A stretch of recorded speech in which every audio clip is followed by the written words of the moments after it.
Next, I will request Mr. Kapil Sharma, Digital Transformation, GGD University, Singapore. So thank you, Dr. Prakash and everyone who are joining. So before I start my main topic or the main slide, I have heard many of you. You are from social science study. Many of us talk about sustainability. But for me, I see the things very different way, because being a computer science engineer for a long time, I see things 0 and 1, means it's a true or false, that's it, nothing like in between. So many of us always worried about the sustainability, or many are worried about the social science or the social society. Some are poor, some are rich. So this is a common concern. So I will take my slide later, but I will take 5 minutes about the general perspective, how we can change the world, because this is the research forum. So until or unless we are changing ourselves, nothing can be changed. That I personally believe, and I have feel and touched the same thing. So do you think the people who are coming of the psychology or social science, is there will be any scenario there will be no poor in the world? Or everybody will be the poor, or everybody will be the rich? No, this is a cycle, I think. So this is the cycle. So I know many of I think all of us know there are people who are very rich in the past, but today they are nothing. In the India, there was the emperor, the king. Now their grandchildren, great grandchildren are doing petty jobs, maybe $1 a $20 a day or $10 a day. So this is the situation. So I think social science is and I come back to now to the sustainability. Sustainability, everybody is worried about sustainability, global warming, climate change. There are so many things, carbon emissions, how we can protect them. UN is also set up some SDG goal, that is a sustainability goal. They have about the water, mountain, poor, rich, and everything. There are so many cows in the world.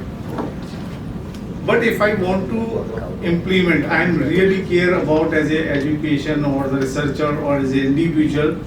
I want whenever the next time we come to any such forum, we should take example. I have done 5 things in the last 6 months that really care about the sustainability. What could be the example? I have reported a vehicle that was emitting a lot of pollution. I have fixed 2 water taps. There was a water wastage. This is the photo I fixed by my money. I have this contribution. So I have reduced by 100 plastic polythene whenever I go to the shopping. These are the dates. If you will bring this kind of example, everybody will start thinking about it. Government will surely do their part by choice or without choice, because they have to govern a body. They have to be part of the UN. They have to be part of the world. They cannot deny it. They will make the policy. They will bring the bill. They will bring the taxes to control it.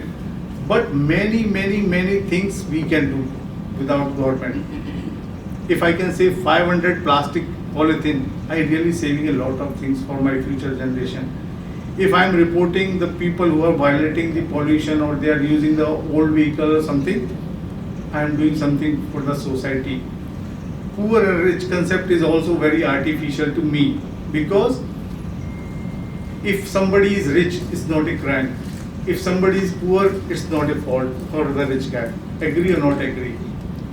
The poor, tell me 5 scenario or some example where somebody is forcing somebody to become a poor. No, he can work 20 hours and can become rich.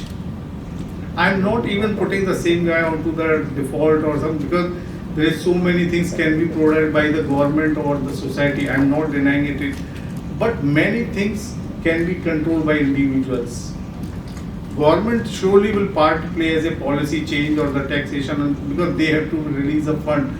Suppose a big factory or the big setup need to be for the maybe community center, education fees. Government can give the fund, but this really depend on the individual how they are utilizing this fund or this facility. So what as an educator, what we can teach into the university, along with the fixed curriculum, that is maybe the computer science, social science, political science, art, maths, physics, chemistry.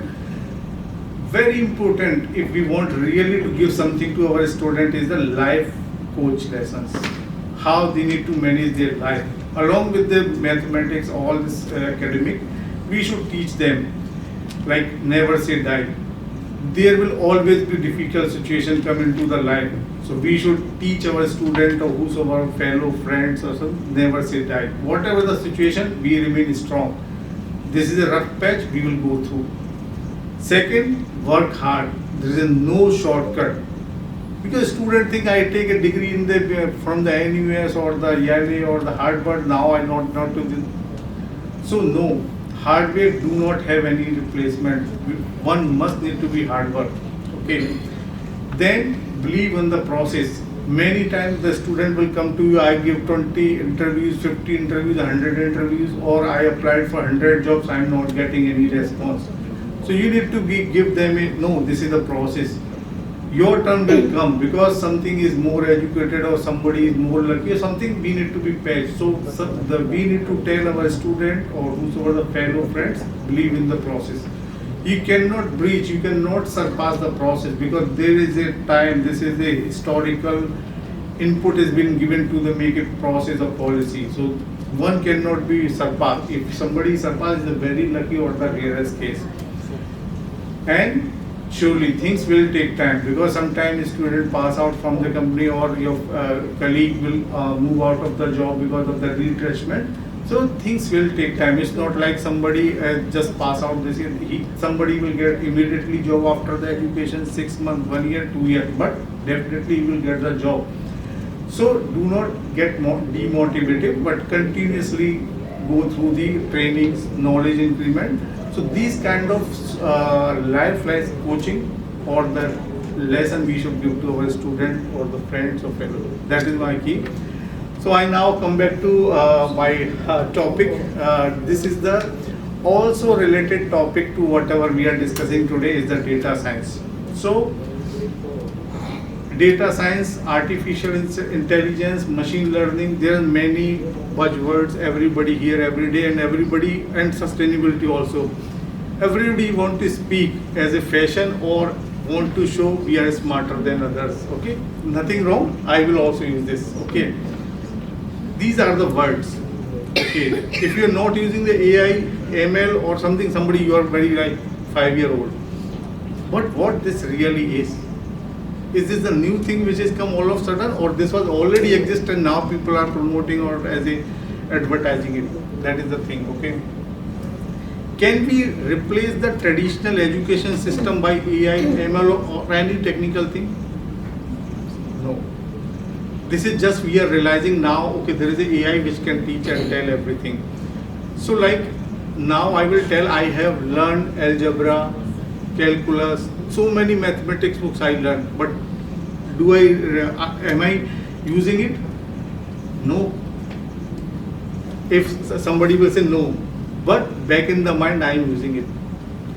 Because all the study from the beginning, from the primary one to till I get the postgraduate degree, I learned so many things which directly no, I am not seeing I am using, but my brain trained because of this. I solved the complex problem of mathematics. I solved the complex problem, chemistry, physics, and I able to visualize there is a space, there is an ocean, there is a fish, there is everything trained my brain to solve the real life problems or the real life career problems. So it's structured. So same thing goes to the data.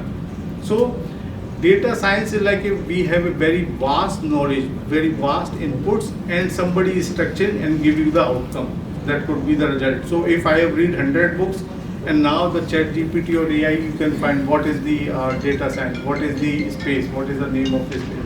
So I think, sir, can you go to the first slide? Okay. So I will quickly cover now. This one, huh? No, back, first one. Back. Back. So data science, everyone is having so much data. Like I have a many experience. This is the data for me. I go to the casino, I go to the movie, I go to the restaurant, I go to the school, I go to the office, I go to the customer place. this all kind of different data. But can I use the same data for everywhere? No, I need to be structured. If I'm coming here, I need to be talk about some sensible. If I will sit with the friends, I will talk something nonsense. Okay, this go for this movie, go for this play. So this is the same job the data science is doing. They are collecting the more relevant data which can help you to take decision or can predict the situation. So I think we can go to the next slide. So data can be unstructured, structured, maybe dirty, missing and wrong. Suppose I take a survey from all of you. I will say, rate this building. Somebody will rate 5, 4, 3, 2 and somebody will just say bogus, just a 10 or 0, intentionally or unintentionally. So data can be corrupt. So that is the disadvantage of cons. Like if somebody is having not a right data set, they might predict the wrong decisions. Can you go to the next slide? So the application of data science, if you can say, like there is a, I think we all are aware, the data, see, our technology is based on the data. So we nowadays everything that could be a hospital. So like we can analyze the patient data.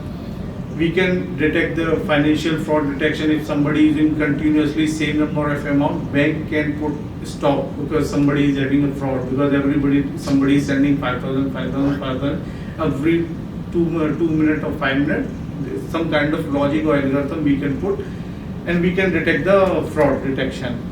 Then consumer behavior recommendation. So like if somebody, so now all this application which we are using on the phone or internet, they are already recording our behavior pattern. Like if I am using it, I like to use order Chinese food, next time they will show me the Chinese food options. Okay, if you are reading some continental, they will show. So this is the way data science or data is reading our behavior and giving us the prediction. So there are many things like in the education side, like the data science is improving. They have used this data, they have deployed all the armors on this part of the plane. So if the plane is safe, they are able to drop the bombs.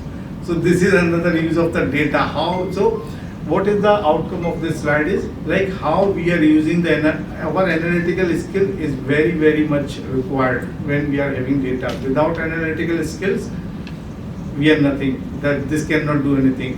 Which means human intelligence is unparalleled and cannot be replaced by anything.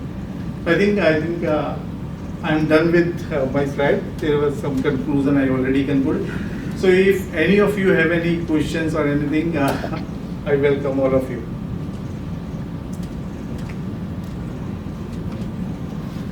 Thank you.